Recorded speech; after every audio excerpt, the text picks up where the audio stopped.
Olá, queridos alunos do Colégio Novo Horizonte.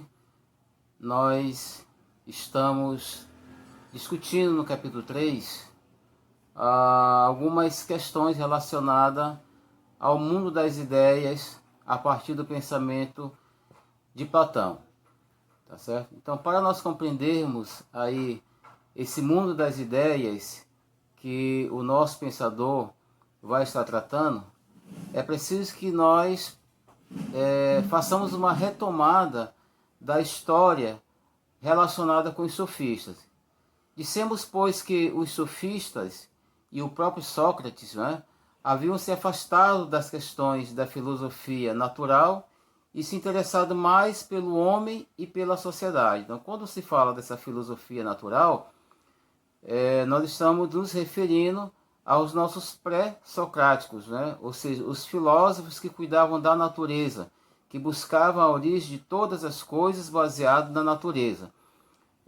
De certa forma, foi uma tentativa de encontrar respostas positivas. Obviamente que essas respostas não foram convincentes, porque se tratava de algumas questões que, para o momento, é claro que aparentemente poderia estar sendo resolvido. Quando se diz que nós viemos da água, do fogo, do ar, então aí nós temos um outro momento que é justamente a partir de Sócrates. Então se abandona esse pensamento da filosofia natural e prima-se para buscar o homem na própria sociedade, ou seja, estudar esse homem dentro da sociedade. Não mais um homem no sentido de tentar saber de onde ele veio, mas voltar o seu olhar para aquele homem por meio da sociedade, aquele homem que está na sociedade. O que vai acontecer? Sócrates e os sofistas, eles então passam a se ocupar, de certa forma, com a relação entre aquilo que, de um lado, nós dissemos que é eterno e imutável, e aquilo de que se chama ou se vai afirmar que pode fluir, ou seja, de um lado é imutável e do outro flui, aquilo que está fluindo, aquilo que está acontecendo. E tocava neste ponto quando se tratava da moral do homem e dos ideais ou virtudes da sociedade. De modo muito geral, a gente tem que compreender isso, que os sofistas achavam que a questão sobre o que era certo e errado modificava-se de cidade-estado para cidade-estado, de geração para geração. Então, essa análise do que é certo, do que é errado, o que é lícito e o que não é lícito, não era uma regra geral para todos os estados. Como ele diz aqui, essa situação, essa realidade, ela tem alteração conforme a cidade, conforme o estado, conforme a cultura também daquela cidade. Então, para eles, portanto, essa questão de certo ou errado era algo que flui, ou seja, está acontecendo constantemente. Sócrates não podia aceitar isso. Ele acreditava em regras ou em normas eternas. Então, quem vai estar afirmando o que é certo e errado por estado e por cidade são os sofistas. Entretanto, Sócrates discorda com esse posicionamento dos sofistas. Por quê? Porque para Sócrates, o que há, na verdade, não é somente aquilo que é certo ou errado. Ele diz que dentro de uma sociedade, na verdade, existem regras, existem normas, e essas normas elas são eternas. E essas normas que governavam o agir do homem. Então são as normas que direcionam o homem, são as normas que determinam o comportamento do homem. Então, se usarmos apenas a nossa razão, dizia ele, podemos reconhecer todas essas normas imutáveis, pois a razão humana é precisamente algo eterno e imutável. Então ele vai fazer essa afirmação em relação à razão humana, dizendo que essa razão humana ela não muda, ela é imutável, ou seja, ela é eterna, é para sempre. O que deve se obedecer aí, o que deve seguir, são as normas. E agora vem então Platão, que é que nós vamos iniciar o nosso estudo, onde ele vai se interessar tanto pelo que é eterno e imutável na natureza, quanto pelo que é eterno e imutável na moral e na sociedade. Então você já percebe aqui que há uma mudança do pensamento de Platão em relação a Sócrates, em relação aos sofistas. Embora Platão seja discípulo de Sócrates, mas ele vai ter um interesse tanto pela questão imutável quanto a questão eterna. E além disso, ele vai voltar o seu pensamento para a questão da moral e vai estar voltando também para o pensamento da sociedade. É claro que Sócrates também está tratando disso. O que acrescenta um pouco mais aqui no pensamento de Platão em relação a Sócrates é essa preocupação com a questão do imutável e com a questão da moral. O Sócrates não estava tratando inicialmente aqui da moral, mas Platão já vem trazendo esse pensamento relacionado com a moral. Então, para Platão, tratava-se em ambos os casos de uma mesma coisa. Ele tentava entender uma realidade que fosse eterna e imutável. E para ser franco, é para isso que os filósofos existem. Eles não estão preocupados em eleger mulher mais bonita do ano ou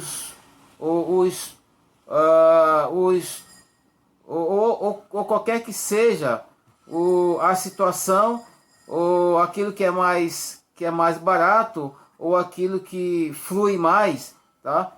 Então, não está preocupado, eles não estão preocupados em eleger a mulher mais bonita do ano, ou os tomates mais baratos da feira. É exatamente por isso, nem sempre são vistos como bons olhos. Então os filósofos não se interessam muito por essas coisas do dia a dia, essas coisas que nós chamamos de coisas efêmeras, né? Do cotidiano. Eles tentam mostrar o que é eternamente, o que é eterno e o que é imutável, né? Essa é a relação que eles buscam ter, essa compreensão de certa forma. Então, compreendida aí essa questão do pensamento de Sócrates e também do pensamento dos sofistas, ou seja, esse desencontro de Sócrates em relação ao sofista, que Sócrates não vai concordar com algumas ideias do sofista quando se trata da questão imutável, eterna, essa coisa toda, e Sócrates então vai constituir esse homem na sociedade, mas esse homem ele tem que seguir regras, tem que seguir padrões, e isso ele não vai concordar muito quando os sofistas fazem essa afirmação de que esse homem eterno e imutável, essa verdade, ela vai mudando de cidade para estado, ou estado para estado, de cidade para estado. Então, o Sócrates, ele já faz uma leitura diferente. Ele vê esse homem como aquele que deve seguir normas, seguir regras. Então, toda a sociedade tem que ter normas, tem que ter regras. E o homem deve obedecer essas regras e essas normas. Então, para a gente compreender melhor isso aqui, então, para a gente tentar entender esse pensamento de Platão, foi necessário fazer essa lembrança em relação à questão dos sofistas. E daí nós temos uma outra questão já dentro do pensamento de Platão, que seria as aparências ao mundo das ideias, né? Ele vai falar sobre das aparências ao mundo das ideias. O que ele vai dizer? Na verdade, o cerne do pensamento platônico se baseou em alguns conceitos fundamentais. Esses conceitos fundamentais estão relacionados ao mundo das ideias. O que é esse mundo das ideias que ele vai tratar aqui? O mundo das ideias é o mundo imaterial, o mundo imutável e o mundo eterno. E o mundo sensível. E o mundo sensível, na verdade, aqui seria o mundo material, perceptível, por intermédio dos sentidos. Nós percebemos o mundo material por meio dos sentidos. De acordo com Platão, o homem é formado de corpo e alma. E acreditava-se que a alma era eterna e habitava no mundo das ideias. Então, o que seria, na verdade, o lugar para encarnar o corpo? Melhor dizendo, então, o homem ele é formado de alma e ele é formado também de corpo. E aí vai se acreditar que a alma era eterna e essa alma habitava no mundo das ideias. Então, o que seria isso? Isso seria o que? Dar lugar para encarnar o corpo. Então, o outro conceito importante da doutrina de Platão se relaciona com a política. Conforme o filósofo, a política deveria ser baseada nos princípios da verdade e da justiça. Em sua obra A República, Platão detalha sobre o pensamento político. Ele inicia fazendo uma investigação sobre a natureza da justiça, dando ênfase, sobretudo, em seguida, à natureza humana, de forma global. Ele faz referência também aos aspectos dos homens na vida em sociedade. Por fim, faz um levantamento de vários temas importantes para a análise filosófica. Então, o livro também vai falar aqui de um modelo ideal de sociedade, que muitos consideram esse livro, de certa forma, a obra mais importante do filósofo. E daí nós temos o método dialético de Platão, que vai fazer a gente compreender melhor o seu pensamento. Então, a dialética, de certa forma aqui, para a gente ter essa compreensão, esse termo ele vai derivar de diálogo. Então, dialética é um diálogo que há entre pessoas, entre duas ou mais pessoas. Não foi empregado na história da filosofia com significado unívoco, que possa ser determinado e esclarecido uma vez por todas. Recebeu significados diferentes, com diversas inter-relações, não sendo redutíveis uns aos outros ou a um significado comum. Todavia, é possível distinguir a dialética como um método da divisão, ou seja, pode-se dizer, por exemplo, que a dialética é o processo em que há um adversário a ser combatido ou uma tese a ser refutada, e que supõe, portanto, dois protagonistas ou duas teses em conflito, ou então que é um processo resultante do conflito ou da oposição entre dois princípios, dois momentos ou duas atividades quaisquer. Mas trata-se, como se vê, de uma caracterização tão genérica que não teria nenhum significado histórico ou orientador.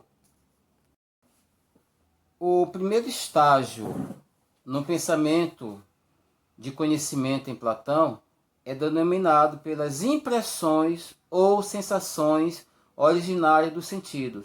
Essas percepções sensíveis são responsáveis pela opinião que formamos da realidade. A opinião representa o conhecimento que temos sem o ter buscado metodicamente. Entretanto, para o conhecimento ser verdadeiro, deve ultrapassar a etapa das impressões sensoriais, o plano da opinião, e mergulhar na esfera racional da sabedoria, que seria o mundo inteligível. Então nós percebemos aqui que para que tenhamos esse conhecimento verdadeiro, nós precisamos ultrapassar todas as impressões sensoriais. Por quê? E também o plano da opinião. O que ele quer dizer com isso? Porque é necessário que nós possamos buscar o que é mais importante. O que seria mais importante aqui seria a esfera racional da sabedoria. E essa esfera racional da sabedoria, ele vai chamar então do mundo inteligível. Na verdade, a palavra dialética consiste na arte do bom argumento, ou seja, na arte de argumentar ou raciocinar com métodos. E esses métodos, obviamente, eles têm que ter lógica, ele tem que ter uma sutileza. Então, o termo é originário do grego e deriva do diálogo. Então, a dialética, na verdade, é um diálogo, em que há um diálogo que é entre as pessoas. Aquele que tiver o argumento melhor, o argumento mais forte, então ele ganha no argumento. Então, na dialética do pensamento de Platão, então ele vai dizer que para penetrar neste mundo, o homem não pode apenas amar as opiniões, que ele vai chamar isso aí de filidoxia, ou seja, necessita possuir um amor ao saber. Então, para que o homem realmente possa penetrar neste mundo, ele precisa buscar sair dessas opiniões, que ele vai ser chamado de filidoxia e passar para o mundo da razão. E esse mundo da razão é o saber, esse mundo da razão é o mundo da filosofia. Então, necessita possuir um amor ao saber. Então, o homem, para buscar o seu conhecimento, para buscar a sua racionalidade, ele precisa ter amor ao saber. Esse amor ao saber é justamente aquilo que nós chamamos de filosofia. O que quer dizer isso? Isso diz que o método desenvolvido por Platão para atingir o conhecimento autêntico, e esse conhecimento autêntico ele vai chamar de episteme, é a dialética, que consiste na contraposição de uma opinião com a crítica que ela ou que dela podemos fazer, ou seja, na afirmação de uma tese qualquer, seguida por um discurso ou uma discussão e negação dessa tese com o objetivo de purificá-la dos erros e equívocos. Então, conforme afirma Platão, a opinião surge da percepção, da aparência e da diversidade das coisas, do conhecimento. Por sua vez, é elaborado quando alcança a ideia, essa ideia que vai compor as aparências e a diversidade ilusória. Então, apenas quando saímos do mundo sensível e atingimos o mundo racional das ideias, é que alcançamos da mesma forma o domínio do saber absoluto, eterno e imutável. Então, no mundo das ideias, só podemos entrar, segundo Platão, por intermédio do conhecimento racional, científico ou filosófico. Então, ao tratarmos do mundo das ideias, nós estamos falando desse mundo racional, desse mundo filosófico e desse mundo científico. Então, o que quer dizer isso aqui? Quer dizer que a doutrina platônica vai estar relacionada com o primeiro conceito a ser levado em consideração. E isso vai se chamar o mundo das ideias. Então, para o filósofo, existe um mundo material, eterno e imutável, totalmente separado do mundo sensível, universal, material, que percebemos por meio dos sentidos, ao qual só temos acesso por meio da razão. No plano da realidade estão as ideias, que não são simples cogitações presentes na mente dos homens. Elas são, na verdade, realidade que existe por si mesmas, independentemente do pensamento e de todas as coisas materiais. De forma semelhante a Heráclito, Platão afirmava que o mundo sensível é permanente e eterno. A doutrina platônica considera que as coisas materiais são meras aparências, sempre sujeitas à transformação, e que por isso não permitem chegar a nenhum conhecimento verdadeiro. Assim, para contemplar e alcançar a verdade, o homem deveria primeiro dirigir sua inteligência para as ideias, para além do mundo sensível. Então, para Platão, o conhecimento humano encontra-se dividido em dois graus absolutos. Ele vai dizer conhecimento sensível, particular, mutável e relativo. Conhecimento intelectual, universal, imutável, absoluto, que ilumina o primeiro conhecimento mais do que não pode derivar.